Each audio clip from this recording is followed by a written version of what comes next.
Hello and welcome to Politics in the Pulpit. This is a lectionary-based preaching resource designed to ask the provocative questions of whether and how politics should appear in our preaching this week. My name is Beth Allison-Glenny. I'm a Baptist minister and I'm working as the Baptist Union of Great Britain's Public Issues Enabler and part of the Joint Public Issues team. Each week, I'm joined by a guest from a different place or space on the political or preaching landscape. And today, I'm really pleased to introduce the Reverend Cassius Francis. Cassius is currently the Finance Development Worker for Transforming Communities Together in the Church of England Diocese of Lichfield. And he's a minister at Wesleyan Holiness Church and an advisor and ambassador for the charity ataloss.org, which signposts the bereaved to support. Welcome, Cassius, and thank you very much for coming on today. It's a joy to have you with us. Yeah, thanks for having me, Beth. It's good to be with you. I've given a little bit of a sense of some of the jobs that you do there, but I wonder if you could tell us a little bit about yourself and maybe why is it that you're on something called Politics in the Pulpit? What does that mean for you? I was hoping that you could tell me that, actually. maybe we'll get to that part. I suppose the first connection is through my job with transforming communities together. As you said, I'm a finance development worker. Primary focus of my work there is around the Black Country, so the areas of Sandwell, Dudley, Walsall and Wolverhampton. And that's really about training and equipping churches, faith and non-faith organizations to support those who are struggling with their finances. Got connected to JPIT through the Reset the Debt campaign in particular, which is where the connection may have come. As I said, I'm also a minister with the Wesleyan Holiness Church. My role within the church is to focus on church planting nationally. So I work with a team currently who are looking at new work and engaging communities who wouldn't engage traditionally with our churches. And the third aspect, ataloss.org, is a charity supporting the bereaved around the country. And this is something that I got involved with pre-COVID, but has become even more critical, I think, over the last 18 months or so, with the experiences of bereavement and death that we've seen, not just around the country but globally as a result of the pandemic. Yeah, hugely important. So, in terms of kind of the language of politics in the pulpit, how does that sit with you? Yeah, I think the reality for me is that as a minister, it's recognizing that we are wanting to make connections with people's lives and not preach a gospel that is disconnected or seems irrelevant somehow to their day-to-day reality. And so for me, politics is all about that. Politics is about life and the things that govern our lives. And so it's really critical for me, I think, to be able to engage from the perspective of being able to speak, to be able to teach, but also to listen really keenly to my congregation and community about the issues that are affecting them. This is something that's always been important to me. And again, congratulations to you and your team for this work. Thank you. Yeah. Is there from your work that you're doing, or perhaps from your experience of those you listen to in your congregations, are there particular justice issues, particular political events, anything that you'd really want people to hear about? Yeah, there are a number of issues. I mean, particularly related to my work. The reality that this pandemic has affected all of us, But as I heard you say previously, I think speaking to Sue Richardson, we may all be in the storm together, but we're in different boats. And my concern is that the most vulnerable are being most significantly affected through the pandemic. So while we hear talk of building back better, for example, it is really challenging and more challenging for particular groups, and so that's an area of concern for me. I suppose the other one that I'd pull out is enjoying the football at the moment, and watching the European Championships. It was good to see Wales get through last night, and hoping that England are able to progress tomorrow. But the taking the knee stand that the England players have been united about in really raising the issue of racism is also that is significant to me, and really pleased to see that Gareth Southgate as their manager has led from the front with that as well. Yeah, I think it's something so. It's one of those moments where symbol has become so important in highlighting an issue, and I think I wonder. I think it's something as churches, and we have ritual, we have rite a lot, don't we? We have symbol, and I think it's a symbol in culture at the moment that's helping to represent and state something very so significant, and I think it makes me think a lot about how do we use. How do we connect with symbol? How do we think about symbol as well? Yeah, in lots of ways, but and how can we be part of that symbol and being anti-racist church? I don't. Yeah. Well, yeah, I think the images that stand out for me, particularly reflecting on the murder of George Floyd last year, are cities around England with young people in particular, but not exclusively, from all different backgrounds, supporting that campaign, and those images for me are really significant and give me hope for the future, actually, not just Black young people or white, but across communities coming together to say that things need to change. And so that is encouraging. I think I'm saying this as such a white middle class woman right now, but I think there's something about really having to have grappled with it, and I don't know why this year particularly. Maybe it was that lockdown just meant there was nothing else to think about for a while, and it sort of made everybody really focus. Maybe it was just the sheer. If it was the sheer barbarism, it should have happened sooner. So it can't have just been that. But I think there's something. I think there's been something very significant as a bit of a culture moment of a lot of people. I think a lot of white people really having to really think, actually, how am I implicit in this? Not just it's out there as an issue. How am I implicit in it? Keeping this way, and how can I be a change, and how can I see this differently and make this different, and and in kind of communities like mine, which are majority white, realistically, a kind of what does that mean here, and how does that work, and how do we make sure our kids grow up differently, and all those big huge conversations. But I feel like there is something that's actually like a real reckoning, an internal reckoning that hasn't maybe happened before. Maybe it has and just happens in times, I don't know, but I think you're right. I think there is something about that point in the pandemic, and the fact that we were all locked in our homes, and the 24-hour news coverage that we've all kind of gotten used to now.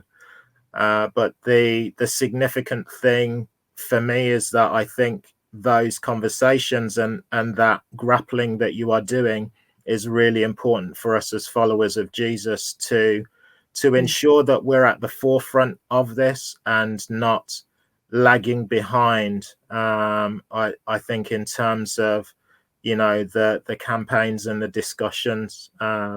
We as churches, we need to be engaged in this, and and we need to be anti-racist spaces as well. Like, I think realistically, we are not, we can maybe think that racism is out there in the world and churches over here fixing it. That's absolutely not the way it is. We've got to get our own house in order as well. Yeah, absolutely. And the recognition that, we can't be silent around these issues, that, we have to speak against injustice and discrimination, and as you rightly say, be places that are anti-racist and anti-discriminatory as well. So when we come together each week, we ask my team just for their expertise on other things that we might need to be listening to in the political world, just to make sure that we're on it. And they've got a whole selection for us this week, which is obviously, there's been a lot of talk around the Australia and UK trade deal, and its potential to cause difficulty for farmers in the UK, and the potential issues for climate change as well, and just what tone that might set for future negotiations and trade deals as well. So there's a lot there that perhaps if we're not in a rural environment, maybe would be easy to think isn't relevant, but I think it's important to hold. The EU settlement scheme closes for applicants for applications at the end of June. And that's a process by which EU citizens living in the UK can apply for their right to remain here. It's quite a complicated process, and there's a lot of concern that vulnerable EU citizens may not have been reached and could miss the deadline. We've campaigned in JP long and hard against hostile environment policy, but we're very worried about the impact that people would have on people's lives. We produced some resources on this, if that can help with people's applications. So if people are, especially as ministers, if people are supporting people through, or if again, it's your own right to remain that you're worrying about, we've got resources on the website that can help with an application. So just to encourage people to use those if that's stuff that's going on for your congregation. And then there's an ongoing crisis in Myanmar after the coup a few months ago, and it's got a worsening COVID situation, displacement, continuing political instability, and the Methodist Global Relationships team are doing some good updates on that situation. So just to make people aware of that too. So we've got lots going on in the world as always. And Windrush Day tomorrow. It's Windrush Day tomorrow. Yeah, the fourth annual Windrush Day. 73 years, I think, since Empire Windrush arrived in Tilbury Docks. So again, a significant moment to reflect and to celebrate, particularly from my point of view, in terms of the contribution that Caribbean people have made to the NHS, significant during this time. Yeah, absolutely. I was minister in Kerry in Oxford for a long time, and the Windrush generation propped up the car industry there hugely, and as well as lots of other roles. But they were significant in giving a huge amount. In fact, I had somebody who came over on Windrush itself. So it was wow. So I'd also say there is on Saturday the 26th, International Day in support of victims of torture.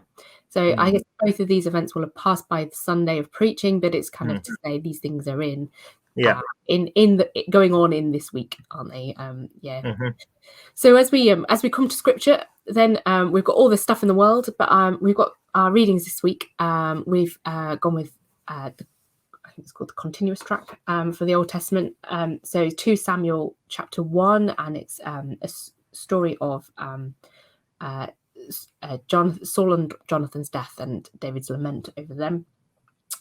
We've got the Gospel from Mark 5:21, which is the story of Jairus' daughter, and then the hemorrhaging woman. And then it's 2 Corinthians 8, and the kind of exhortation to to give generously and to continue giving. So Cassius, I wonder for you if there's a particular theme or a particular passage or a particular question that sort of jumps out for you that you'd say this is where I go if I was preaching this on Sunday. The one that I think there's something in all of them, but the particular one that jumped out for me is the reading in 2 Samuel chapter 1, again reflecting on the work that I mentioned with Atalos around bereavement and the way that David grieves in these verses is just really powerful for me. And particularly relates, I think, during this time with a commission that's now been set up to look at bereavement, during this pandemic, and the profound sense of loss for thousands of people around the country, but also the recognition that people have not been able to grieve for their loved ones in the way that they would have been able to do in ordinary times. So that, there are some really key points, I think, to be able to pick up through that, but particularly the way that David laments in these verses, quite profound for me. He talks about the word talks about David atoned in verse 17, chapter 1, verse 17. He chanted or used musical tones in this lamentation over Saul and over the son Jonathan, and he ordered actually the song of the bow to be taught to the people of Judah. This is not just a personal lament. He's instructing the community that this is something that we need to lament about together. And then the song is quite raw, in the wording. So let me pause there, because I suspect that you've got some of your own reflections that you may want to come in with. I know I'm struck by the bit where he goes about he speaks so particularly to Jonathan that Jonathan is dead, but he says, "I am distressed for you, my brother Jonathan, greatly beloved for you to me." And it was this that's how grief is, isn't it? We don't, like, that person doesn't just somehow disappear one day, although that they do. It's also that you carry on talking. You don't just stop one day and think, oh, well, that person is dead. You still try and phone them up, or you still try and you might find yourself talking to them out loud. That's right. Yeah, share a house with them and all that kind of thing. And I think there is something about that way of those really intimate deaths that I feel so incredibly raw. That's how grief is, that it gets expressed very personally. And there's a fantastic Bonhoeffer quote about grief, and all about God not filling the void and allowing the connection to remain, which I always think is very, very helpful. But there's this kind of this idea that actually you're still trying to communicate. You want to communicate to the person that's gone, and how hard that is. And it's interesting you mentioned singing, because actually we haven't been able to sing at a funeral for so long now. And that's such a huge part of community ritual and mourning, isn't it? That actually absolutely. Well, particularly within the Caribbean community, we're used to graveside singing, people gathering together. That is a significant part of the funeral, the grieving process together. And with all of the restricted numbers, not being able to do that and to express it, I think is really profound. But there's also the thing in this for me, Beth, about David's attitude towards Saul that really challenges me as a minister. Saul was the guy who was out trying to kill him. I can understand much more easily his attitude towards Jonathan. We know the closeness of their relationship, but he doesn't use these verses to kind of to dismiss Saul or belittle him in any way. There's a real sense of his lament, that don't contain any bitterness towards Saul.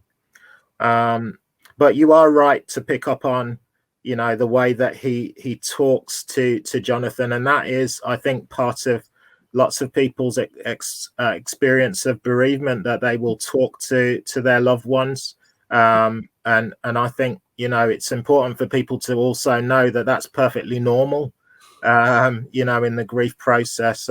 One thing that I have learned and like to encourage through talking about death and bereavement, that we need to talk more about these issues, to help people to get a bit of understanding and healing through the rawness of the grief. I did want to contrast it, if that's okay, just with a short quote from a poet, Paul Laurence Dunbar. He was the first African-American poet widely known and admired in the States. And it's actually his birthday, or would have been his birthday, on the 27th of June. So I like to try and pull on dates and significant times.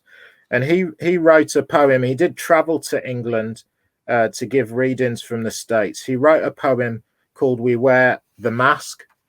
And he says, "We wear the mask that grins and lies. It hides our cheeks and shades our eyes.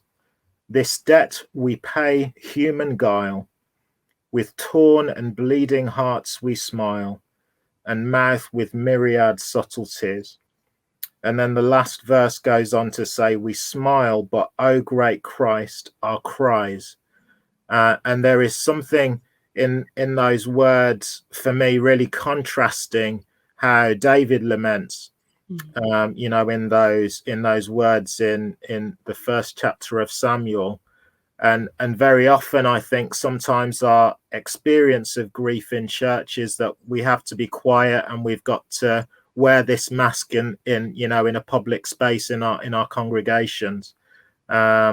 So there's something about the contrast for me in those words as well. Yeah. I also think it's the bit that we've got that's missing in this passage, because you have verse 1 sort of introducing and then jumps, is obviously also David getting the news about Saul and Jonathan, and the fact that the Amalekite messenger has said Saul basically has been euthanized at the end of his life, and David's response to that, and his deep anger about that, and then how he responds by killing the messenger, and just kind of this huge amount of stuff in there that is kind of, the lecture is edited out for us. But I think I kind of want to say we need to, that needs to, you need to be aware that that's there in there too. I think to sort of understand some of the emotion and I think there's something about the grief of war and all that's happened, this thing about how kind of how the weapons of war have perished, how fundamentally flawed all of this is kind of really obvious to David in this moment of loss. And but he's kind of just this kind of deep anger about how Saul has died, and he was the anointed one, which is this messianic kind of overtone to it. And I just think it's really interesting as sister dying is back on the political radar again at the moment. And I think as people of faith, how do we respond to that? Well, actually this conversation is one of the few in scripture that really talks about this. And so it's interesting, isn't it? I think there's something to note, that they're kind of, some of this huge emotion in there is also it's also how they have died, I think, as well. Absolutely. And that the other reflection for me as part of that is the place of lament again, not just in our churches but in our society as well. So the talk of, you know, the memorial wall in London being made permanent, and how we remember those who've lost their lives during this time. And I think there's been talk as well of a permanent memorial at St. Paul's and fundraising for that. So I think there are connections in thinking about the anger that David displays, you know, during these verses, but also us thinking about, well, how do we lament, and what will that mean for us coming out of this time as followers of Jesus as well? Yeah. I think the other question that comes up in this passage is what it means for Jonathan to love, for David to have loved Jonathan, surpassing the love of a woman. And I think as a kind of political commentary, we'd be ignoring something if we didn't ask that question.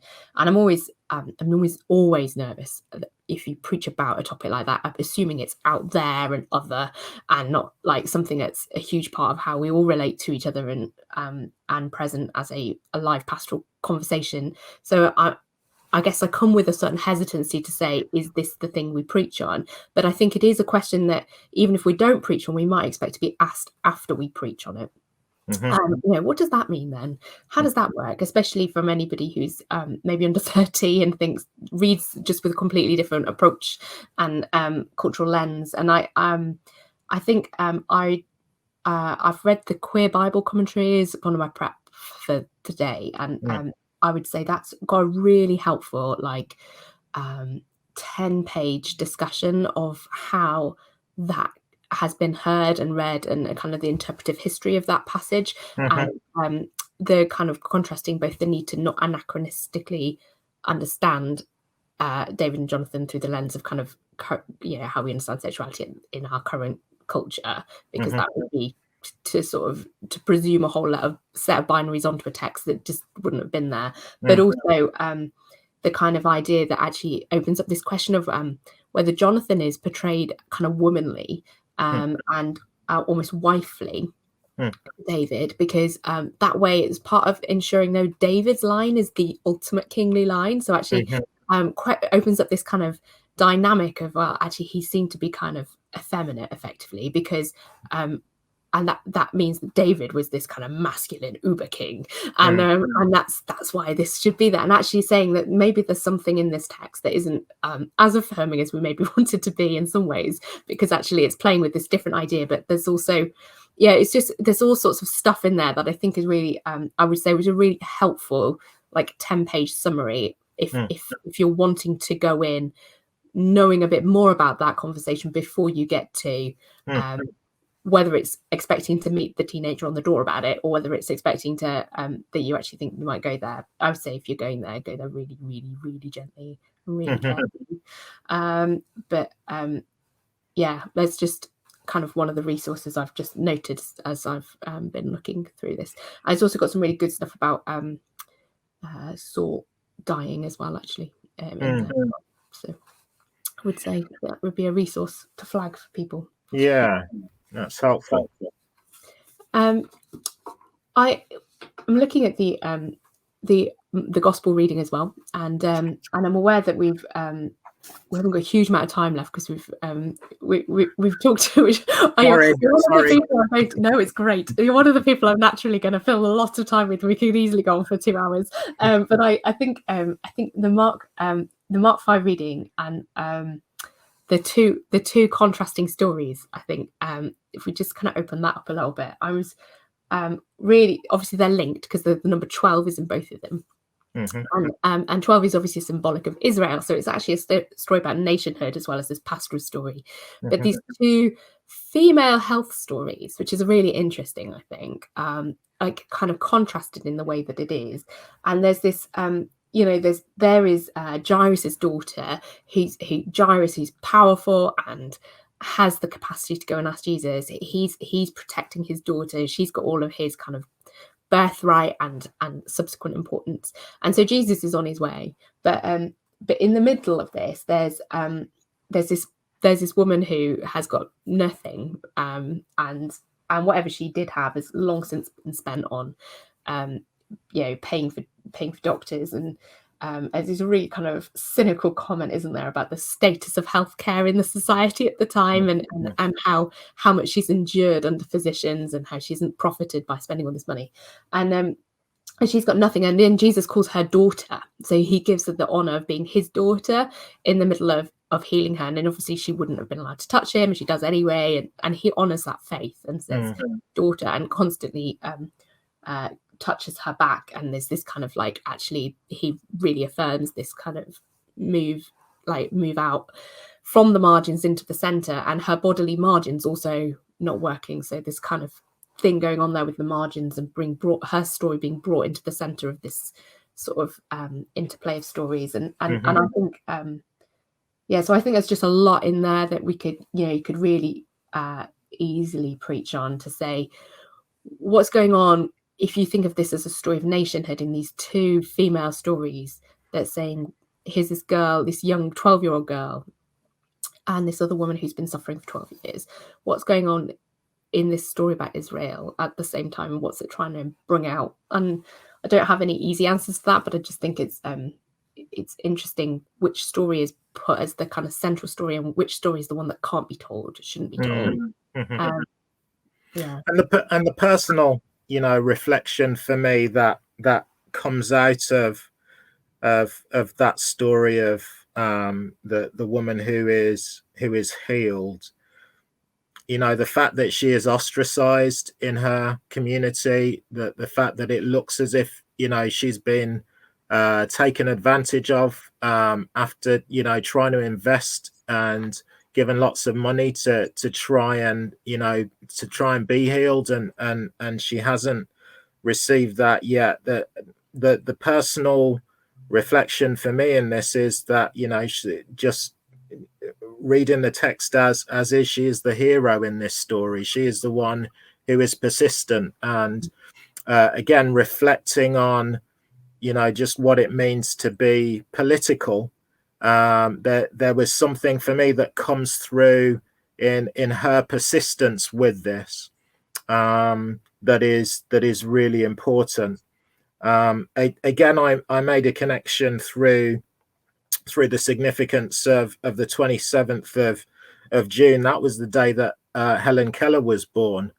So Helen Keller, American author, disability rights advocate, political activist, lecturer, born in Alabama, lost her sight and hearing, but becomes, this amazing woman who lived between 1880 and 1968, and impacted so many people's lives.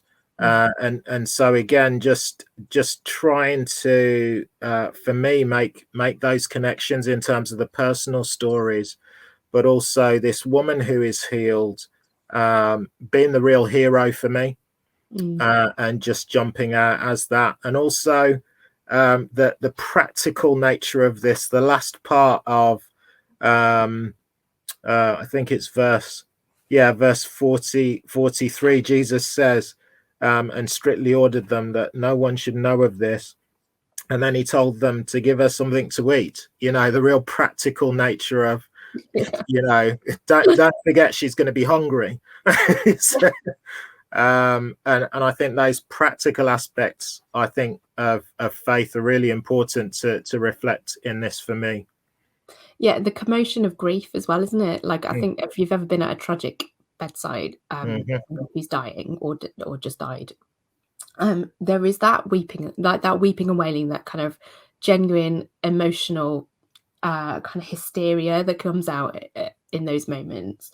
And he clears the room. Like, the first thing he does is he calms down, like clears the room, makes it private. And this is a man whose entire story is probably fairly public. He's one of the leaders of the synagogue. He has to have his life fairly public all the time. And here he is, so raw in grief. He's desperate. He turns up to Jesus, and Jesus gets that, and it actually looks after that family in a particularly like private and compassionate way. And I think it's interesting that even the story, it doesn't need to be told. This is your story. This story can be left. And I think it's really interesting he also that he speaks in Aramaic as well. Yeah, Talitha Kum. Yeah, that I think that says something about kind of actually, he speaks in her mother tongue. This is a daughter, and he speaks in the mother tongue. It doesn't, that's even now we have that translated over many thousands of years later, and I think there's something there as well that's kind of very homely, very, But again, a lesson I think to us as preachers is, if we are doing this politics in the pulpit, that we need to speak a language that people connect with and understand. And so it's important not just about the speaking for me, but also the listening that comes with that, so that you're able to actually interpret and to get a better understanding of what's happening and where people are. I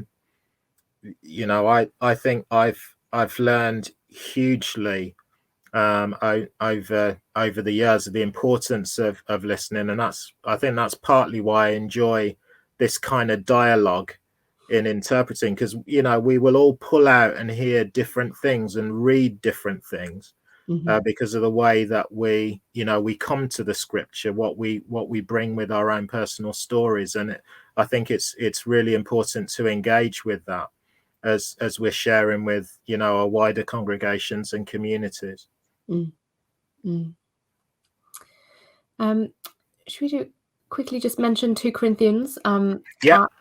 We haven't really talked about it, but I think it's conversation around poverty and richness, and I just kind of want to say as JPIT, like we're here and we think about this sort of thing a lot. So as we're kind of working on that, I thought it was interesting to the idea that the one who had much did not have too much, and the one who had little did not have too little. Yeah, absolutely. That idea of sharing wealth, I think, critical again. So I mentioned previously, the way that I came into contact with JPIT primarily through the Reset the Debt campaign, but we've heard about tax justice. There are a number of other campaigns that are on the go currently, just in the recognition that if we are going to come out of this society intact, that there has to be a better understanding of how we share wealth.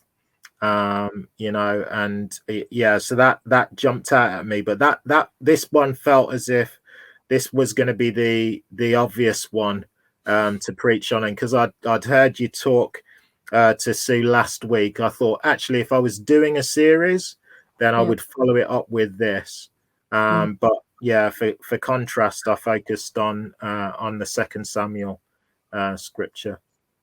The things I drew at this one were just two small comments really, which is one that the word that I've used, the NRSV, but it translates as to excel. Now, as you excel in everything, in faith, in speech, in knowledge, in utmost eagerness, and in our love for you, it's saying there's the word really means something about abounding and overflowing. That's not just we kind of think of. I think sometimes we think of. I think of excellence. Maybe this is about going to say something about me and my approach to exams, but it's like 99 out of 100. That's excellent, and that's not the kind of sense of excellence being this kind of huge abundance and overflowing. It's an absolute pouring out. And I think if we think about wealth and poverty, this idea and the idea that Jesus kind of pours himself out in his to become poor, there's something about that kind of overflowingness of maybe that's what we want to see about wealth changing. It's not, we talk about trickle down economy, but actually maybe God's grace doesn't work like that. Maybe God's grace is about this overflowing abundance. And the word for grace is so similar sounding to the word for joy, which we don't hear in English, but is there in the text. So really the idea that the kind of this idea is this is something really joyful, that this way of being society is not some sort of like, oh, I guess I better pay my taxes. And but something that his kind of generosity and excitement, and so again that kind of abundance and overflow. And maybe that's why it's followed up in verse 8, with I'm not commanding you. It's not something that needs to be commanded. True charity and generosity doesn't need to be commanded, because it comes from a sincerity of love, given selflessly and spontaneously. So again, that sense of abundance, that sense of excellence from the heart doesn't need to be commanded. And I think that does underpin what you're saying. And also this is obviously this is kind of the, this Paul writing to a wealthier church, asking them to give up money. And that makes sense if you've got a wealthier church, right? If you're in one of the church boats in the pandemic that has actually just been completely decimated over this last year and a half, then actually I think it's worth saying that just like a bit before in the chapter before, I think it talks about the idea that this poor community has already shown this huge, it's already met this, it's already done all this stuff, it's already been extraordinarily generous out of their poverty. It talks about out of their poverty they've been generous, and the idea that actually obviously Paul's, it's this kind of this rhetoric, isn't it, to say like, come on then, match it, what you've got, but like but it's kind of this also, I think the idea is to say, this is not to put pressure on people who've got nothing. It's saying, no, they've already given. Look what they've already given. They are the gift already. Now, can you who have got, can you match it? And again, verse 12, for if the eagerness is there, the gift is acceptable according to what one has, not according to what one does not have. So, for me, there is the recognition there that not everyone is able to give at the same level, but it is a gift from the heart that is the important bit to recognize. And the part that again reflects back to a scripture in Mark for me, that the woman who gave out of poverty in chapter 12, so again, just a recognition that it is about giving from the heart rather than the amount that you give, I think is important to reiterate that. And I think there's a conversation about how we function as people of grace and people of faith in our discipleship as well. Like, I think it's really interesting, isn't it? I think sometimes we feel like we're always working out of our own sense of poverty, and whether that's as a church community locally, or we don't have any young people, or we don't have this, or we don't have that much money, or we don't have a functioning kitchen in the way that we'd like, or whatever it is, that because there's different things, people pick up on different things in different places, but there's always this sense of, well, if only we had that, then we would be able to do this. And actually this seems to be a command. No, it's not. Don't work out what you're not. Who are you? What have you got? How can you work out the fullness of what you are? And this idea that we start from what we have got, not from what we haven't got, is just one of those church things that we sometimes need to remember to do. Yeah, definitely. The word from Exodus, when God speaks to Moses and said, what is that in your hand? Again, comes to mind, just reflecting that, to use what you have to start. Yeah, absolutely. We're gonna have to wrap up because our time is up.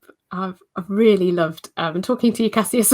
We could absolutely go on for another half an hour, but I think hopefully we've given people a chance just to think about and open up just some initial ideas about where the text could go and what they could mean for them this week as they go into their pulpits.